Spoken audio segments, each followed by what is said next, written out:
Down to 30% yung buhay. JP dito sinalubog na. Kaya ata, At yung face break. And dito si Kirk. Kirk! Pa yung Lord. Pero si Ken ay nakakuha ng kill. Napatay na nga si Dan JP. At si Carlito magwawagi doon sa Lord. Atrasan muna dito ang Team Liquid Philippines. May mga sila araw pa. Hindi tama. Si Oheb ngayon ang hahabulin. Ngayon ang Flicker nagamit na rin. And this time si Bruce ko ay nakakuha ng kill. Samber dito pasalib-salib lang. Ilalayo niya yung mga miyembro ng Connect Philippines. Oh, that's it! Pero may That's nagkakita it! pa rin. Nabakbakan. King ko ay nakakuha ng kill. Meron pa sila mga minion. And wipeout para sa Onyx Philippines. At hindi matatapos ang gabing ito nang walang game number 7. It's official!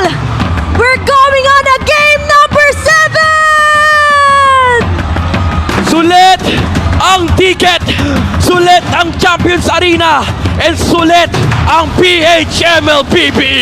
Sa totoo lang, kahit sino na sa team na to maging immortal, pwede na.